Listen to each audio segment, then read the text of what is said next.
पनवेल महानगरपालिका क्षेत्रातील 1 ते 15 वर्ष वयोगटातील मुलांचं आजपासून लसीकरण सुरुवात झालंय। जापनीज इन्फेस्टेटलाइन्स लस अंगणवाडी, शासकीय, निमशासकीय, खासगी शाळांमध्ये मोफत लसीकरण उपलब्ध करून देण्यात येणार आहे। दिवा पाटील शाळेत लसीकरण होणार आहे। मुंबई महापालिकेने रुग्णालयाच्या स्वच्छतेवर लक्ष केंद्रित केलंय, तर स्वच्छतेचा दर्जा उंचावण्यासाठी लोकसहभागातून विशेष स्वच्छता मोहीम राबवण्याचा निर्णय घेण्यात आला आणि या अंतर्गत शासकीय तसंच महापालिका रुग्णालयांसह खासगी रुग्णालय परिसरांमध्येही 3 ते 15 मार्च दरम्यान स्वच्छता मोहीम राबवली जाईल।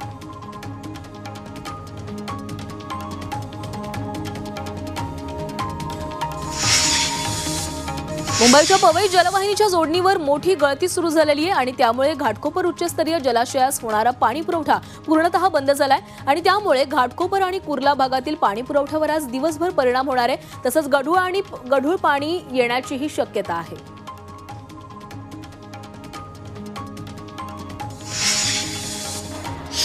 राष्ट्रीय विज्ञान दिनानिमित्त शहापूर तालुक्यातील शिवाजीराव जोंधळे इंटरनॅशनल स्कूलमध्ये विज्ञान प्रदर्शन भरवण्यात आलं। विद्यार्थ्यांमध्ये विज्ञानाबद्दल कौतूहल निर्माण करण्याबरोबरच त्यांच्यातील वैज्ञानिक दृष्टिकोन वाढवण्यासाठी हा दिवस साजरा करण्यात आला आणि या प्रदर्शनात 1ली ते 10वीतल्या बाल वैज्ञानिकांनी सहभाग घेतला।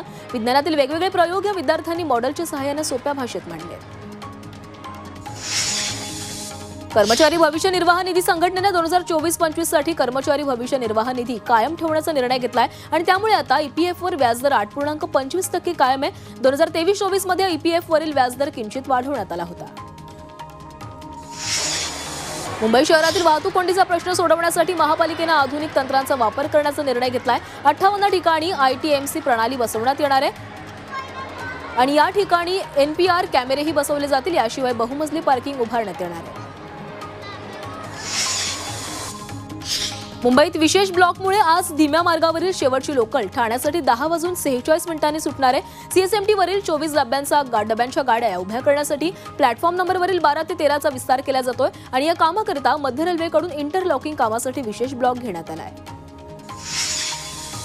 मुंबईच्या पहिल्या भुयारी मेट्रो मार्ग असलेल्या आरे ते कफ परेड या मेट्रो मार्गावरील शेवटच्या स्थानकापर्यंत अखेर पहिली गाडी धावली आहे। आचार्य यात्रे चौक ते कफ परेड या मार्गावर शुक्रवारी गाडी चालवून एमएमआरसीनं आणखी एक टप्पा पार केलाय आणि त्यामुळे या मेट्रो कफ परेड पर्यंतचा संपूर्ण मार्ग हा जुलै अखेरपर्यंत सुरू करणं शक्य होणार आहे।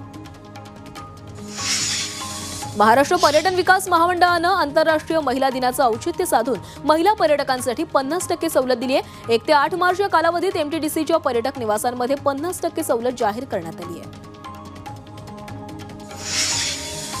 किल्ले रायगडावरील रोपवे 5 दिवस बंद राहणार आहे। 3 ते 7 मार्च दरम्यान रोपवे सेवा बंद राहील। वार्षिक देखभालीसाठी रोपवे बंद ठेवण्याचा निर्णय घेण्यात आला, त्यामुळे पर्यटकांना पायरी मार्गाचा वापर करण्याचं आवाहन करण्यात आलं आहे।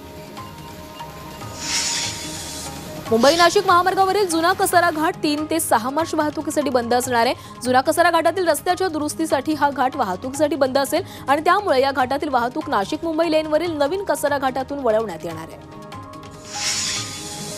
बीकेसी सोबतच आता ठाणे मीरा भाईंदरमध्येही पॉड टॅक्सी धावणार आहे। ठाणे महापालिकेत परिवहन मंत्री प्रताप सरनाईक यांच्या उपस्थितीमध्ये याबाबत सादरीकरण करण्यात आलं। मुख्य मेट्रो आणि अंतर्गत मेट्रो यांना कनेक्टिव्हिटी निर्माण व्हावी आणि जमिनीवरील वाहतूक कमी व्हावी यासाठी ही पॉड टॅक्सी धावणार आहे। गोवा आणि महाराष्ट्र या 2 राज्यांमधील प्रवाशांसाठी एक अभिनव अशी सेवा सुरू करण्याचा प्रस्ताव ठेवण्यात आलाय। रोरो फेरी सेवेच्या माध्यमातून हा प्रस्ताव ठेवला गेलाय। हा प्रस्ताव प्रत्यक्षात आल्यास मुंबई ते गोवा 6.5 तासात पोहोचता येणार आहे। मुंबईत मोठ्या प्रमाणात पुनर्विकास सुरू आहे, त्यामुळे वर्षभरात घर भाड्यामध्ये 30% वाढ झाली आहे, तर एका वर्षात झालेली ही सर्वाधिक भाडेवाढ आहे। बांधकाम उद्योगाचा अभ्यास करणाऱ्या एका कंपनीच्या सर्वेक्षणातून ही माहिती समोर आली आहे। मुंबईतील लोकलमध्ये होणाऱ्या अपघातांच्या प्रमाणात मोठी वाढ झाली आहे। गेल्या वर्षभरात अपघातांमुळे 2,500 प्रवाशांचा मृत्यू झालाय। रूळ ओलांडताना आणि गाड्यांमधून पडल्याने सर्वाधिक प्रवाशांचा मृत्यू झाल्याचं समोर आलंय। मुंबईच्या दादरमधील शिवाजी पार्क मैदानावरील धुळेचा प्रश्न कायम आहे। आयआयटीच्या सूचनेनंतरही मैदानावर गवत पेरणी अद्याप झाली नाहीये आणि त्यामुळे संतप्त रहिवासी आता कोर्टात दाद मागण्याची शक्यता आहे। उच्च न्यायालय किंवा हरित लवादाकडे रहिवासी दाद मागण्याच्या विचारात आहे। भिवंडीच्या मानकोली ते खारबाव मार्गे चिंचोटी मार्ग रस्त्यावर सुरू असलेलं कॉन्क्रीट रस्त्याचं काम हे अत्यंत निकृष्ट दर्जाचं आहे. आवश्यक तांत्रिक निकषांचं पालन न करता काम सुरू करण्यात आल्याचा आरोप करण्यात आलाय. रस्त्याच्या कामात हलगर्जीपणा झाल्यास भविष्यात ग्रामस्थांना खराब रस्त्याचा त्रास सहन करावा लागू शकतो. त्यामुळे त्याची दुरुस्ती लवकरात लवकर करावी अशी मागणी केली जाते. उल्हासनगरातील अनेक भागात दररोज पाण्याची नासाडी होतीये. टँकर पॉइंटवर मोठ्या प्रमाणात पाणी वाया जात आहे. एका नागरिकानं पाणी वाया जात असल्याचं दृश्य त्याच्या मोबाईलमध्ये चित्रित करून ठेकेदारावर कारवाईची मागणी केली आहे. पालघर जिल्हा परिषदेच्या बांधकाम विभागाचा भोंगळ कारभार समोर आलाय. ग्रामीण भागातील विकास कामांमध्ये दगड टाकून निकृष्ट पद्धतीने काम सुरू आहे. मात्र याकडे बांधकाम विभाग दुर्लक्ष करतायत. त्यामुळे स्थानिकांनी संताप व्यक्त केला आहे. मुंबईच्या वरळी किल्ल्यावर रोषणाईसाठी लावलेल्या 118 दिव्यांची चोरी झाली आहे. तसंच उर्वरित दिव्यांची दुरवस्था झाली आहे. त्यामुळे या प्रकरणी कारवाई करून नवीन दिवे लावण्याची मागणी केली जाते. कल्याणच्या काळा तलाव हे स्मार्ट सिटीच्या माध्यमातून करोडो रुपये खर्च करून बनवण्यात आले. मात्र लेझर शो आणि कारंजे गेल्या अनेक दिवसांपासून बंद होते. मनसे पदाधिकाऱ्यांनी अधिकाऱ्यांसोबत विद्युत विभागाच्या अधिकाऱ्यांना निवेदन दिलं. अखेर लेझर शो आणि कारंजे सुरू करण्यात आले. कल्याण पश्चिम परिसरात पथदिवे अभावी रस्ते अंधारात होते. मात्र शिवसेना उद्धव बाळासाहेब ठाकरे पक्षानं केडीएमसी विद्युत विभागाकडे पाठपुरावा केला आणि यामुळे परिसरामध्ये 40 पथदिवे लावण्यात आले. शहापूरमध्ये कृषी उत्पन्न बाजार समितीत दर शुक्रवारी आठवडा बाजार भरतो. मात्र आजच्या बाजारात भाजीपालांच्या भावात कमालीची घसरण झाली आहे आणि यामुळे शेतकरी आणि व्यापारी चिंतातूर झाले. सोलापूरच्या माळकवठेमध्ये गुरुपंचाक्षरी शिवाचार्य महास्वामी यात्रेला सुरुवात झाली. यावेळी महामंगल आरती करण्यात आली आणि यात्रेला भाविकांची हजारोंच्या संख्येनं गर्दी झाली. महाडचे ग्रामदैवत श्री वीरेश्वर महाराज यांचा उत्सव साजरा होणार आहे. या निमित्तानं विविध धार्मिक कार्यक्रमांचं आयोजन करण्यात आले. तसंच मंदिरात आकर्षक विद्युत रोषणाई करण्यात आली. नाशिकच्या चांदवड शहरातील मुख्य बाजारपेठेत अतिक्रमण काढण्यास सुरुवात झाली आहे. चांदवड नगर परिषदेच्या मुख्याधिकाऱ्यांनी अतिक्रमण काढण्यास सुरुवात केलेली आहे आणि या ठिकाणी कुठलाही अनुचित प्रकार घडू नये यासाठी मोठा अतिरिक्त पोलीस बंदोबस्त तैनात करण्यात आला आहे. मुंबईतून आणखी 5 बांगलादेशींना अटक झाली आहे. काळा चौकी पोलिसांनी ही कारवाई केली. एका बांगलादेशी महिलेला चिंचपोकळी परिसरात कामाला असल्याचं समजलं आणि त्यानुसार पोलिसांनी तिला ताब्यात घेतलंय. तर तिच्याकडून आणखी 4 जणांची माहिती पोलिसांना मिळाली आहे. अहिल्यानगरच्या मेळगावातील गोळेगावातील पाझर तलावाच्या दुरुस्तीसाठी गावकऱ्यांनी जलसमाधी आंदोलन केले. गोळेगाव तलावाची साठवण क्षमता वाढवण्यासाठी सिमेंटची भिंत बांधावी, उन्हाळ्यात नदी पात्रात पाणी सोडण्याची व्यवस्था करावी या प्रमुख मागण्यांसाठी हे आंदोलन करण्यात आलं. परभणीच्या नगरपालिकेच्या अधिमूल्य दरवाढी विरोधात सेलू शहरामध्ये व्यापाऱ्यांकडून बंदची हाक देण्यात आली आहे. दरम्यान व्यापाऱ्यांनी बाजारपेठेत निषेध आंदोलन केलं. दरम्यान अधिमूल्य वाढ आणि भाडेवाढ रद्द करावी अशी मागणी त्यांनी केली आहे. नाशिक जिल्हा बँकेच्या प्रशासनाविरोधात शेतकऱ्यांनी एल्गार मोर्चा काढलाय. बँकेकडून पीक कर्ज मिळण्याऐवजी थकबाकी असलेल्या कर्जाची बळजबरीने वसुली केली जाते आणि यात शेतकऱ्यांचे ट्रॅक्टर, शेती आणि घरातील मालमत्ता सील केल्या जात आहेत. दरम्यान थकबाकी कर्ज फेडण्यासाठी वेळ मिळावा अशी मागणी शेतकऱ्यांनी केली आहे. कोल्हापूर सांगली मार्गावर शेतकऱ्यांनी रास्ता रोको आंदोलन केले. त्यामुळे पोलिसांचा मोठा फौजफाटा तैनात करण्यात आला. प्रशासनाच्या विरोधात शेतकरी आक्रमक झालेत. रत्नागिरी नागपूर रस्ता चौपदरीकरणात जमिनी जाणाऱ्या शेतकऱ्यांनी चौपट नुकसान भरपाई देण्याची मागणी केली आहे. सोलापुरात सेन्सॉर बोर्डाविरोधात युवा पॅन्थरनं आंदोलन केले. या आंदोलनात नामदेव ढसाळांच्या कवितेला विरोध केल्याचा निषेध करण्यात आला. बाबासाहेब आंबेडकरांच्या पुतळ्यासमोर आंदोलन करण्यात आलं असून यावेळी सेन्सॉर बोर्डाविरोधात घोषणाबाजी करण्यात आली. जळगाव जिल्ह्यातील बांधकाम कंत्राटदारांनी शेकडो वाहनांसह भव्य मोर्चा काढला. गेल्या 10 महिन्यांपासून थकीत असलेली बिलं मिळत नसल्यामुळे कंत्राटदार आक्रमक झालेत. बांधकाम कंत्राटदारांचे जवळपास 650 कोटी रुपयांचं बिल शासनाकडे थकीत आहे आणि या मोर्चामध्ये काळ्या फिती बांधून कंत्राटदार मोठ्या संख्येनं सहभागी झाले. बीडमध्ये सरपंच संतोष देशमुख हत्या प्रकरणी काँग्रेस 8 मार्चला सद्भावना पदयात्रा काढणार आहे. मसाजोग गावात संतोष देशमुख यांच्या प्रतिमेला अभिवादन करून या पदयात्रेला सुरुवात केली जाईल. तर महामानवांच्या पुतळ्याला अभिवादन करून सद्भावना सभेनं यात्रेचा समारोप होईल.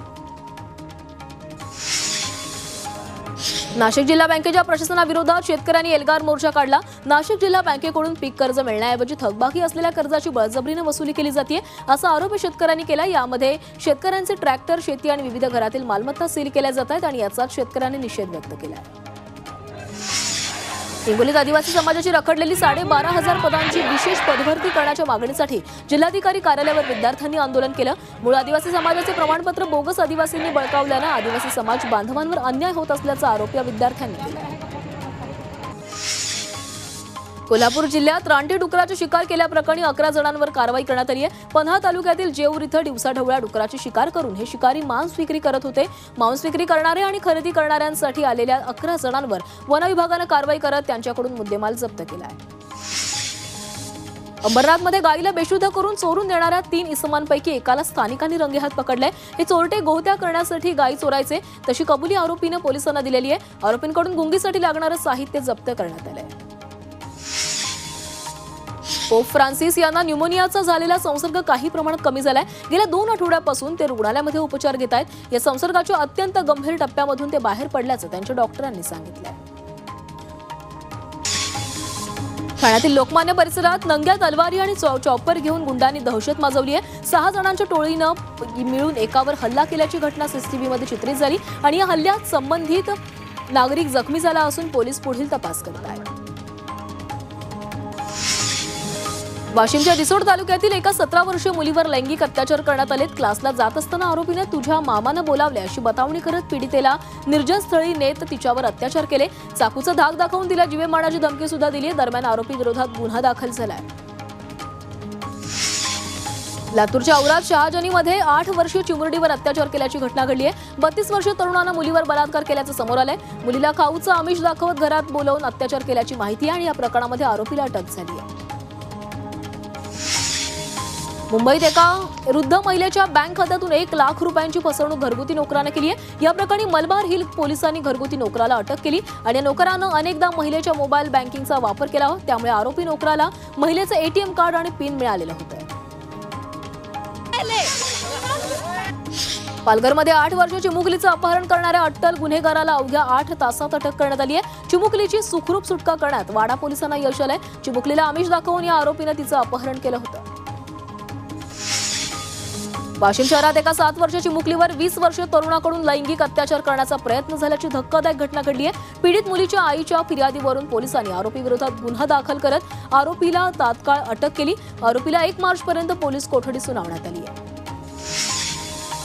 जालन्यातील भोकरदनमध्ये शिवसेना उद्धव ठाकरे पक्षातील तालुका प्रमुखानं जुन्या वादातून एका तरुणाला बेदम मारहाण केली आहे। लोखंडी रॉड गरम करून तरुणाच्या अंगावर चटके देण्यात आलेत। या प्रकरणी तालुका प्रमुखासह 2 जणांवर गुन्हा दाखल झाला आहे। 1974, 47 ते 48 सालातील भूसंपादन प्रक्रियेला आव्हान देणारी याचिका मुंबई उच्च न्यायालयानं नुकतीच फेटाळून लावली आहे। ही याचिका न्यायालयीन प्रक्रियेचा दुरुपयोग असल्याचा ठपका ठेवून याचिकाकर्त्यांना 2 लाख रुपयांचा दंड ठोठावण्यात आला आहे।